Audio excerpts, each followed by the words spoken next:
Smanda Smart, santun, mandiri, aktif, religius, dan tangguh.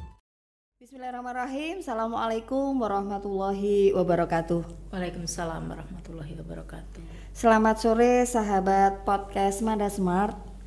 Berbahagia sekali pada sore hari ini kami keluarga besar SMA Negeri 2 Sragen kedatangan tamu yang istimewa dalam acara bincang inspiratif bersama Kepala Dinas Pendidikan dan Kebudayaan Provinsi Jawa Tengah, Ibu Dr. Uswatun Hasanah, SPD MPD. Selamat sore Ibu Uswatun. Selamat sore Bu Rita. Assalamualaikum warahmatullahi wabarakatuh. Untuk seluruh sahabat Smanda Smart dimanapun Anda berada, salam sehat selalu. Ya, alhamdulillah Ibu, selamat datang di SMA Negeri 2 Sragen. Dan menjadi sebuah kebahagiaan kami sore hari ini Ibu rawuh di podcast Smanda Smart.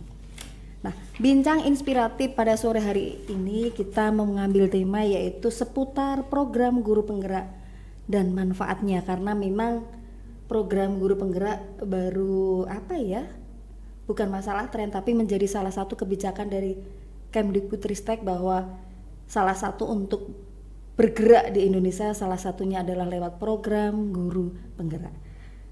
Baik Ibu Uus, kita bincang-bincangnya santai aja ya. Dan ini juga saya yakin Ibu juga sudah luar biasa untuk di dunia guru penggerak.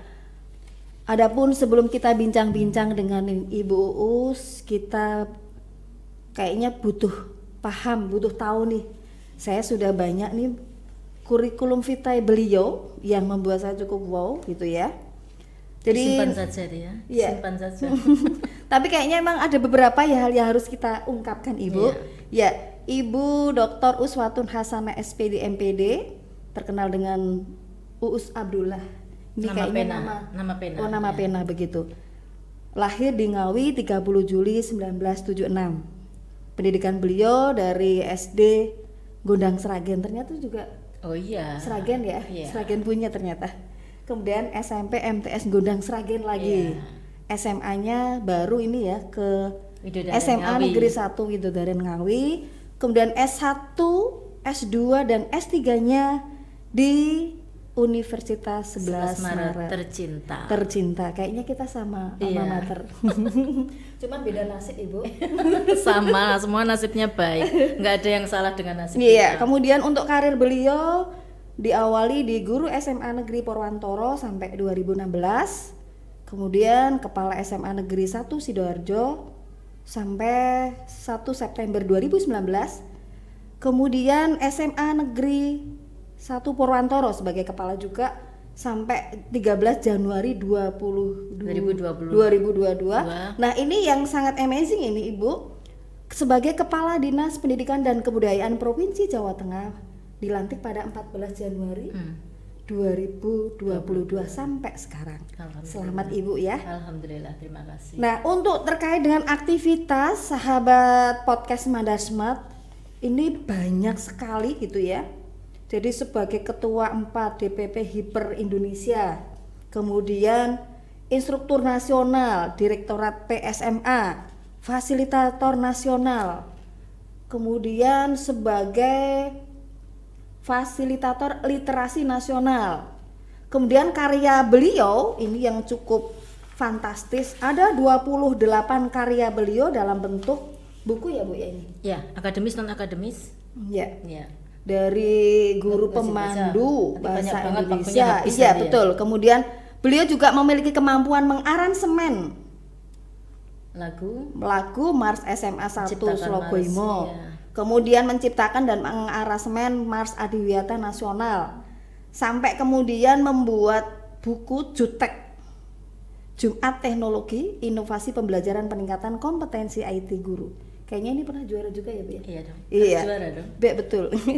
Kemudian prestasi beliau juara 1 lomba penulisan artikel kepustakaan, juara 1 guru Gupres ya. Kayaknya di Gupres pernah ketemu dengan beliau. Cukup rame begitu ya. Kemudian sebagai Kepala Sekolah Berprestasi Nasional 2021 dari Nyalanesia dan terakhir ya Kepala Dinas Pendidikan dan Kebudayaan Provinsi Jawa Tengah. Baik sahabat podcast Semanda Smart, kayaknya kalau mau tak baca nanti habis waktunya. Nggak usah, ya. Dan Bu Uus ini waktu itu sangat berarti begitu. Baik, selanjutnya Ibu kembali ke masalah tema seputar program guru penggerak nih ya. Apa sih sebetulnya ya menurut Ibu peran daripada guru penggerak itu sendiri, karena memang itu sekarang menjadi sesuatu yang semua guru kayaknya ingin lolos dari guru penggerak. Silakan Ibu. Baik, terima kasih. Ini diskusi santuy ya. Iya, santuy banget ini. Mengapa dipilih nomenklatur penggerak ya? Dari kata dasar kan gerak. Gerak itu kan ada perpindahan dari satu titik ke titik yang lain. Iya.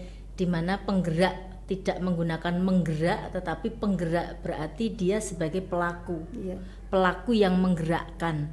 Ketika dia bisa menggerakkan, berarti dia sendiri juga melakukan aktivitas pergerakan. Nah, kami mengapresiasi program Kemendikbudristek terkait dengan adanya program guru penggerak. Mengapa harus guru? Mengapa tidak kepala sekolah penggerak ya? Iya. Ya kita mulai dari guru penggerak dulu gitu ya. Mengapa harus guru yang bergerak terlebih dahulu? Karena ketika dalam sebuah sivitas akademika di satuan pendidikan, itu yang menjadi subjek untuk mentransfer ilmu kepada anak-anak adalah guru. Maka guru dulu yang harus ditangani, ya harus ditangani untuk dapat menggerakkan komunitasnya, baik dirinya sendiri, teman-temannya, kemudian juga satu komunitas sekolah, bahkan lintas sekolah. Dan tujuannya adalah menciptakan sebuah ekosistem pendidikan yang baik. Dan untuk menjadi guru penggerak itu tidak cukup sebulan, 2 bulan. Iya. Setiap bulan, setiap minggu ini harus terus melakukan aktivitas, terpantau oleh yang namanya pengajar praktik, terpantau oleh fasilitator, dilayani dengan luar biasa. Mengapa saya tahu? Karena saya pengajar praktik dan Bu Rita ini asesornya, bahwa ketika kita ada niatan untuk tidak bergerak dengan komunitas kita yang semuanya bergerak, maka kita akan bergerak, bukan mau tidak mau, tapi kita akan bergerak karena komunitas kita adalah komunitas bergerak. Nah, kemudian menjadi seorang guru penggerak ini adalah seorang pemimpin yang mendorong berkembang muridnya secara holistik. Pernah ada curhatan sih, salah satu guru yang awalnya dia tidak ikut program guru penggerak. Kemudian ketika dia ikut, banyak hal-hal dia curhat ke saya. Bu, baru 2 bulan saya ikut guru penggerak, ternyata banyak aktivitas saya yang awalnya dulu saya kira itu utama, sekarang bisa saya tinggalkan. Karena sekarang saya menyadari untuk menjadi guru yang baik itu saat itu saya jauh dari disebut seorang guru. Nah, sekarang dengan komunitas saya, dengan fasilitator yang terus membimbing kami, itu membuat fokus saya jadi bergeser. Saya lebih banyak pada evaluasi pada kegiatan pembelajaran saya. Bagaimana sih guru yang sebenarnya ternyata harus berkolaborasi dengan guru yang lain.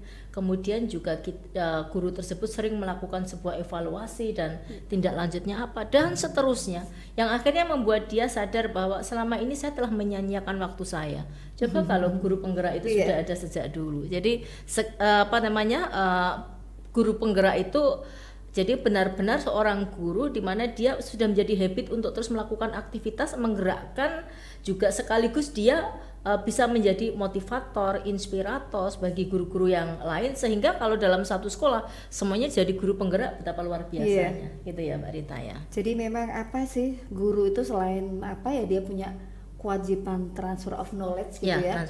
Ternyata memang pengalaman, kemudian apa yang dia pelajari karena berkolaborasi itu tadi ya, kadang akan mendapatkan hal baru yang itu bisa diberikan ke anak. Oke, selanjutnya Ibu Us terkait dengan ini. Ibu kan juga termasuk ya sebelum sebagai kepala dinas, Ibu adalah pengajar praktik gitu ya. Nah, berapa bulan kemarin dijalani dan apa yang sudah Ibu berikan atau apa yang Ibu dapat ketika Ibu menjadi seorang guru praktik? Satu, saya mau curhat ya, satu-satunya kepala dinas yang masuk grup pengajar praktik yang tidak boleh keluar dari grup saya. Oh begitu. Kalau keluar dimasukkan lagi, kalau keluar dimasukkan lagi. Menginspirasi sekali. Katanya ini produk dari pengajar praktik gitu ya, alhamdulillah ya. Jadi ini produk pengajar praktik loh, iya alhamdulillah ya.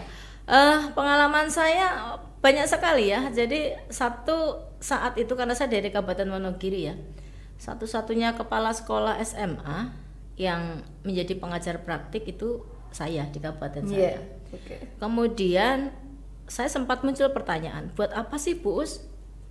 Bu Us ini kan sudah doktor. Bu Us juga sering lomba di berbagai event yang memang Bu Us tinggal bisa bekerja di entitas yang lain gitu. Gak harus jadi pengajar praktik. Pengajar praktik itu dengan guru-guru, dengan wakil kepala sekolah, ada guru TK, ada guru ini gitu. Mengapa harus jadi pengajar praktik? Baginya itu menurunkan martabat gitu ya mungkin ya. Terus saya justru yang bertanya, saya malah bertanya kepada yang bersangkutan. Jadi hanya sedangkal itu pemahamannya, mengapa saya harus menjadi pengajar praktik. Satu, menjadi pengajar praktik saja masuknya sulitnya luar biasa. Betul. Ya, memang benar-benar sulitnya luar biasa, perjuangannya luar biasa. Saat itu saya pas kena Covid ya. Jadi tahun 2021 pas kena Covid proses seleksinya dan saya merasakan double perjuangan ya, double perjuangan. Dan fasilitator itu benar-benar bukan mempressure ya, tetapi memberikan sebuah tanggung jawab pada kita dalam waktu 14 hari itu penuh dengan hal-hal yang kita harus bisa memanage waktu dengan baik dan melatih bertanggung jawab, kemandirian itu dengan benar-benar luar biasa. Oh, itu pas diklatnya Ibu? Ya, pas diklatnya dulu ya, hari. Jadi 14 hari ya, jadi saya sampaikan dulu. Nah kemudian ketika saya sudah berhasil, kemudian saya mulai action, saya menjadi lebih tahu dari yang awalnya saya tidak tahu. Kebetulan waktu itu guru penggeraknya adalah dari SMP ada, dari SMA ada. Sebenarnya saya pengen tahu juga yang dari TK ya dan SD dan kemudian nggak dapat itu ya. Nah ternyata ketika saya benar-benar mengetahui lingkungan di luar SMA saya, lintas jenjang ya tentu saja, saya benar-benar bisa merasa bisa berbagi, bisa menggerakkan. Nah ini adalah satu hal yang mungkin tidak bisa saya lakukan ketika saya tidak menjadi pengajar praktik. Saya paham sekali lintas mata pelajaran, saya paham sekali bagaimana karakter dari satu guru dengan guru yang lain sampai pada apa sih yang dia butuhkan. Bahkan saya tahu keuntungan-keuntungannya, kelebihan-kelebihannya calon guru penggerak, karena tidak semuanya pengajar praktik itu pinter. Saya itu belajar justru banyak juga dari guru penggerak. Jadi satu, ketika mengemban sebuah amanah, tanggalkan bahwa merasa bahwa kita yang itu ditinggalkan dulu. Fungsi kita di situ adalah bisa memfasilitasi, bisa membimbing, bisa mengarahkan mereka untuk menemukan sebuah solusi dalam tirta ya juga diajarkan ya. Jadi bagaimana mereka itu bisa menemukan kekuatannya untuk menyelesaikan sendiri.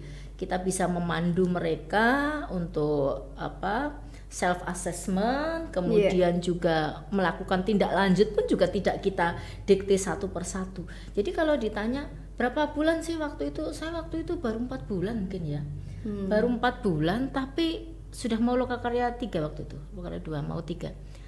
Tapi luar biasa semangatnya teman-teman pengajar praktik, mereka saling berkolaborasi, mereka saling bersinergi, mereka saling sharing ide-ide gila mereka itu membuat setiap kali lokakarya itu menjadi sesuatu yang berbeda, bukan hanya masalah kostumnya yang warna-warni ya, karena saya mengapresiasi ini teman-teman pengajar praktik dan guru penggerak ini tanpa paksaan ya.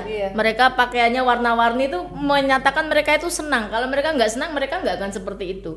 Dengan kekompakannya, dan ternyata juga mereka tidak menanggalkan tugas utama mereka. Dan yang lebih keren lagi apa? Prestasi di sekolah semakin meningkat. Ini kan saya yang bisa mengukur sekarang ya. Betul. Prestasi di sekolah itu semakin meningkat. Jadi dimulai dari Januari, Februari, Maret kemarin, April saya mencoba mereka prestasi. di Jawa Tengah. Jawa Tengah itu sekitar 2.500 lebih prestasinya meningkat. Saya tidak berbicara tentang juara 1, 2, 3 tidak. Tapi artinya di sini pergerakan itu sudah mulai terbaca gitu ya. Ya itu Mbak Rita. Oke, saya tadi tertarik juga bahwa ketika kita berkolaborasi dengan siapapun mencoba tanggalkan, jangan kita merasa gitu ya. Jangan. Karena ternyata tergemuk ya. Itu anugerah. Baik, terkait ini Ibu. Jadi bahwa namanya tadi Ibu mengatakan bahwa mencoba merekap atau melis bahwa di Jawa Tengah ternyata banyak sekali peningkatan gitu.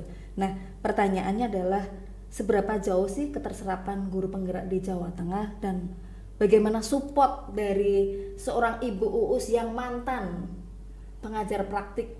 Nah ini. Saya mencoba menarik dulu ke belakang ya. Dulu ketika mau mendaftar jadi guru penggerak itu banyak yang takut, nggak mau gitu ya.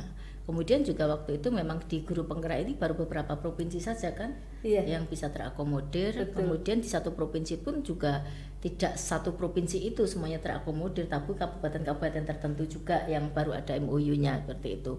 Nah kemudian setelah itu pada angkatan kedua sudah mulai meningkat lagi dan kita langsung saja ke angkatan sekarang ya. Mulai sudah angkatan 7 67 itu sudah SMA saja kalau nggak salah sudah 322, SMK-nya 222, SLB-nya juga. Itu saja kalau tidak dibendung. Kalau tidak dibendung mungkin luar biasa tinggi. Jadi angka keterserapannya kalau di prosentase di guru penggerak itu sekitar 40% dari guru-guru di Jawa Tengah. 40%. Mereka itu mendaftar guru penggerak. Tujuannya saya yakin bukan semata karena adanya keinginan jadi kepala sekolah. Saya yakin karena mereka melihat keasikan perubahan yang ada pada diri guru penggerak. Betul. Kemudian juga mereka akhirnya memiliki multi kompetensi juga dan yang keren lagi mereka yang awalnya dulu tidak melek IT sekarang ya mereka jadi suka, bukan mau tidak mau ya, saya tidak kurang suka dengan mau tidak mau ya, jadi mereka dengan terbuka membutuhkan. Ketika orang membutuhkan itu kan tanpa ada paksaan. Ketika tanpa ada paksaan mereka akan melakukan dengan senang hati. Ada petir, ada hujan, panas, mereka nggak peduli. Berkumpul dengan teman-teman guru penggerak yang lain, belajar tentang bagaimana menyiapkan media pembelajaran yang interaktif, yang berbasis IT. Kemudian bagaimana mereka saling sharing, berbagi praktik baik atau budaya positif di masing-masing sekolahnya. Karena kalau tidak salah di guru penggerak itu ada aksi nyata ya, yang betul. Saling sharing. Terus gitu ya. Nanti di akhir itu ada gelar karya. Ya, gelar karya di Loka 7 dan 9 ya. Oke.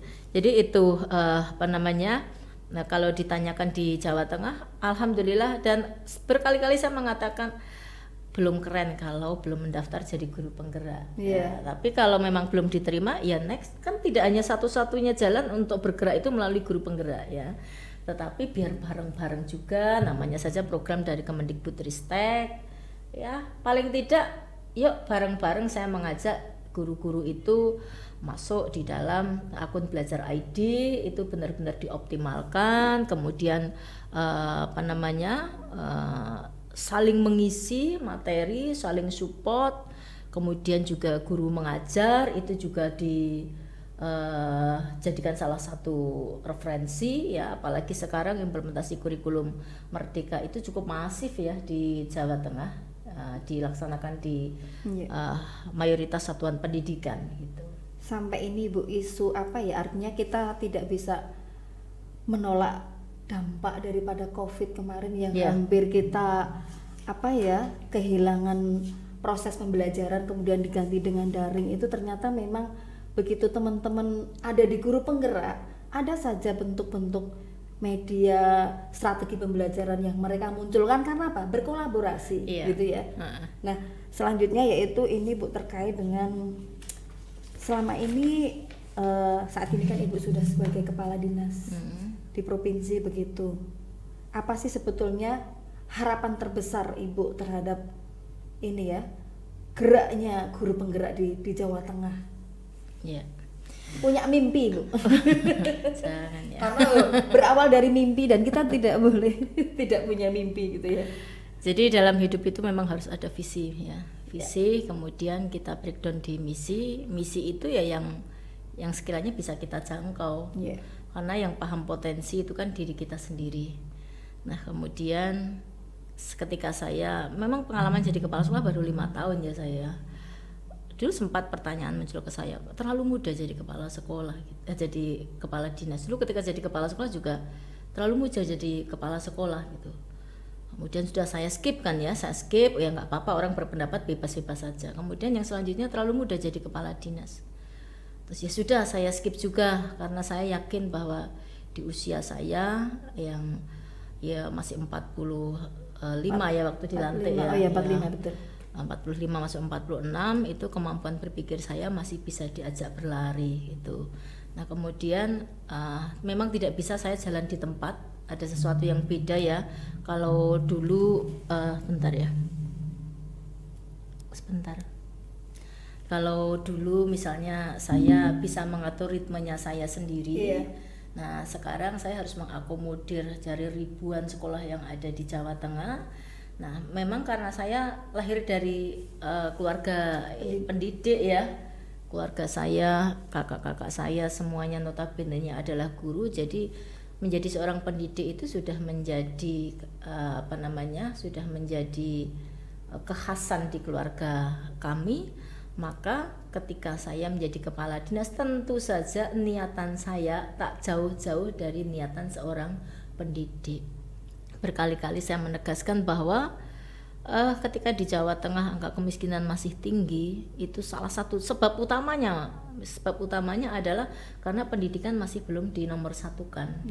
Nah, maka melalui fasilitasi dari Kemendikbudristek, guru penggerak, kepala sekolah penggerak, sekolah penggerak, bahkan sekarang ini ada wacana lagi, yaitu bagaimana pengawas itu bisa menjadi pengawas penggerak. Ya, kemarin Mas Menteri, kebetulan saya diundang di Jakarta ya, salah satu Jawa Tengah menjadi salah satu penerima manfaat dari platform akun belajar, platform Merdeka Belajar. Nah, di situ tersampaikan bahwa besok yang jadi kepala sekolah itu tidak hanya dari guru penggerak.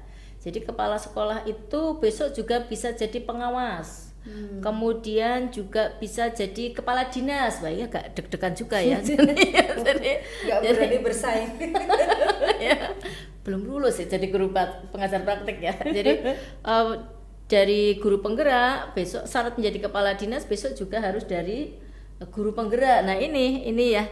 Tapi saya berharap kepada teman-teman guru penggerak, niatkan dalam hati niatan mulia dulu, jangan tergiur dengan yang namanya jabatan dulu ya. Jadi kita bekerja dengan baik dimanapun kita berada, bekerja dengan baik. Orang berambisi itu boleh, tapi ambisius itu membahayakan dia. Suatu saat ketika orang berambisius itu dia bisa menghalalkan segala macam cara yang akhirnya ketika jatuh itu sakitnya tuh di mana-mana, nggak hanya di sini tapi di mana-mana. Maka nikmati prosesnya, punya goal ya, harus ada visinya, kemudian misinya dijalankan dengan baik. Harapan saya selaku kepala dinas, tentu saja di Jawa Tengah ini semuanya bergerak berdasarkan kompetensinya, posisinya, kolaborasi juga tercipta dengan baik. Kalau di guru penggerak itu kan kepala sekolahnya, pengawasnya, guru penggerak itu kan setiap kali lokakarya kan selalu dihadirkan ya. Betul. Luar biasa sekali. Ini desainnya itu mematangkan konsep bahwa kepala sekolah harus tahu fasilitasi apa sih yang bisa dia berikan untuk mensupport, karena kegiatan guru penggerak itu bukan untuk dirinya, tetapi kegiatan untuk sekolahnya.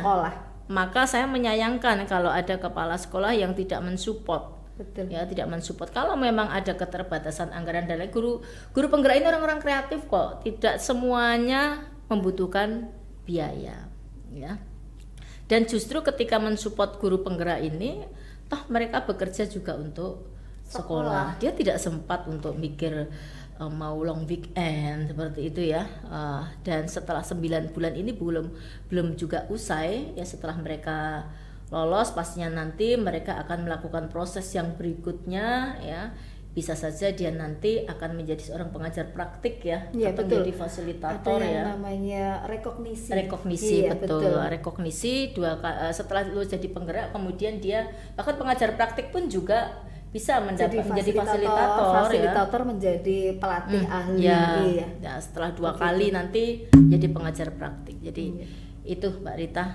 Oke, ini Bu terkait dengan apa sih sebetulnya keuntungan dari seorang guru ketika dia sudah dinobatkan sebagai guru penggerak untuk secara pribadi maupun instansinya? Keuntungan yang dia dapatkan satu, kalau saya melihat ya, karena saya tidak menjadi guru penggerak ya. Kalau saya melihat dari programnya, mulai dari Loka 1 sampai Loka 9, ketika dia mengikuti prosesnya, yang dia dapatkan itu banyak, tidak bisa dihitung mungkin ya. Yang jelas mereka mendapatkan hal yang di luar ekspektasinya.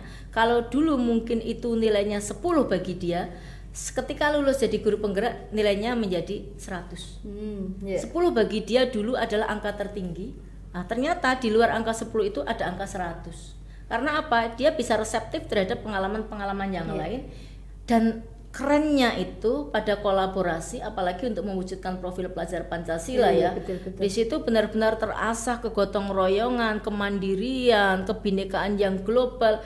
Itu tercipta sekali saat pengajar praktik itu melalui prosesnya, dan dia juga bisa sharing ya. Saya kalau lihat video-video guru penggerak itu, saya kadang menitikkan air mata. Perjuangannya itu bukan karena rupiah loh. Iya. Jadi kalau dilihat dari rupiahnya, orientasinya ke siswa. Iya, orientasinya ke siswa, di mana dia itu akan semakin senang kalau murid-muridnya itu menunggu hadirnya guru. Wah, Pak A itu dulu kalau mengajar seperti ini loh. Sekarang beliau kemana-mana bawa HP, kemudian main TikTok bar. Itu hanya sekelumit ya. Ibu bapak kita jangan meninggalkan permainan tradisional untuk sumber pembelajaran ya. Jadi saya mungkin agak beda ya Mbak Rita ya. Memang teknologi itu baik, memang teknologi itu bagus.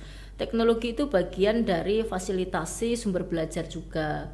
Tapi kita jangan melupakan permainan tradisional itu juga bisa sebagai sumber pembelajaran, media pembelajaran, kolaborasi untuk mengangkat kembali permainan-permainan tradisional untuk menciptakan proyek ya, proyek kolaboratif antar mapel, lintas guru, bahkan peserta didik. Jadi biar kita juga balance ya, adanya kita sekarang juga dari kita masa lalu, dan masa lalu tidak semuanya buruk. Iya, gitu. Karena memang kan ada yang namanya teori siklus. Ya. Apa yang terjadi saat ini bisa saja bentuk pengulangan apa terjadi yang lagi. Iya, betul. Seperti model baju ya, jutbre ya, sekarang model lagi pensil, nah besok ganti setip. Kayak di Semanda memang ini Ibu untuk proyeknya salah satunya adalah membatik.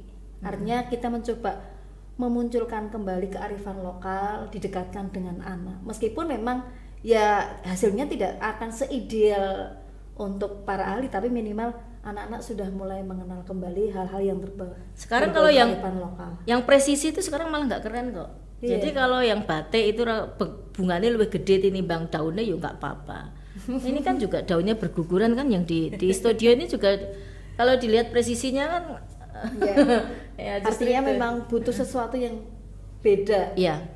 Tapi dari beda itu pun kadang juga menarik gitu ya. Iya, betul. Oke Ibu, terakhir ini ya, terkait dengan tadi ya program guru penggerak, sejauh mana ini bentuk usaha atau supportnya dari apa ya, provinsi, dalam hal ini adalah Ibu selaku sebagai Kepala Dinas Pendidikan dan Kebudayaan Provinsi Jawa Tengah gitu ya, untuk apa ya, mensupport kembali biar tadi baru 40% kan Bu, semoga saja untuk ke depan gitu ya, sudah bisa 50%, 60% begitu. Sehingga karena Ibu sendiri sudah merasakan bahwa dari Januari sampai Juli itu ternyata terjadi peningkatan yang cukup signifikan begitu.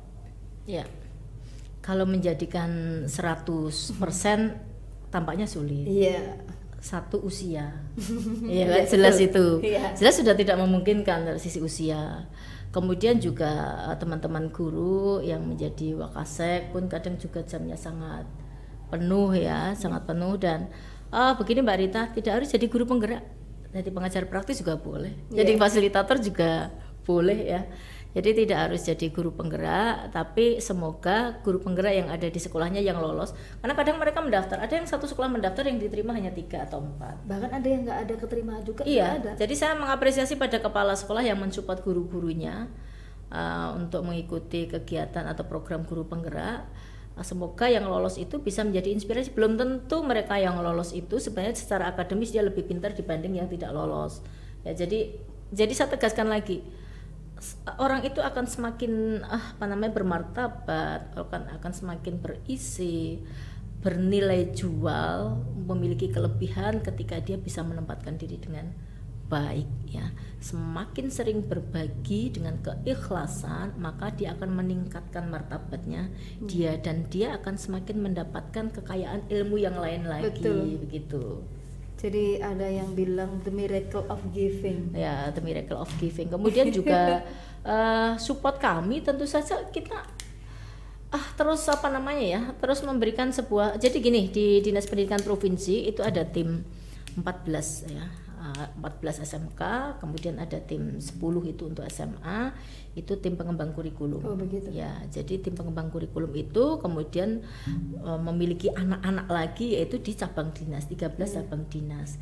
Nah, mereka nanti yang menjadi penyambung lidah untuk menggerakkan entitasnya di masing-masing cabang dinas, sehingga kita melakukan pemantauan secara periodik. Dan itu saya bentuk setelah saya menjadi kepala dinas, karena saya ingin tahu progresnya seperti apa juga dari tim tersebut, sehingga saya bisa melakukan pemantauan kekurangannya di mana, dan di dalamnya ada unsur kepala sekolah, kemudian pengawas, kasih, bahkan sampai wakasek. Ya, jadi semuanya jadi satu. Kepala dinas bergerak juga.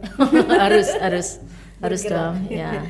Baik, Ibu Dr. Uswatun Hasanah SPD MPD, perbincangan singkat ini cukup menginspirasi, saya pikir ya. Semoga tidak lupa lagi. Iya, saya 2 kali loh kesini ya, ke SMA 2 ya. Iya, kayaknya lebih malah. Posisi. Baik, terima kasih atas bincang-bincangnya sore hari ini. Semoga teriring doa juga buat Ibu sehat selalu, karena memang kami lihat cukup padat ya, dan ini sebuah kehormatan juga Ibu kerso mampir ke podcastnya Semanda. Amin. Saya juga senang ya berada di sini, bertemu dengan teman-teman dan sahabat saya yang luar biasa. Semanda itu tidak ada gurunya yang tidak hebat, pantesan outputnya juga luar biasa. Iya, amin. Demikian sahabat podcast Mada Smart, sekian dari kami tim podcast Mada Smart, bahwa bincang-bincang sore hari ini adalah bincang-bincang yang sangat bermanfaat dan semoga menginspirasi, karena tamu kami adalah sangat menginspirasi juga. Baik, kita tutup dengan bacaan hamdalah. Alhamdulillahirabbil alamin. Terima kasih. Semangat selalu Semanda Smart. Assalamualaikum warahmatullahi wabarakatuh. Waalaikumsalam warahmatullahi wabarakatuh. Terima kasih Ibu. Sukses selalu dan sehat selalu. Amin.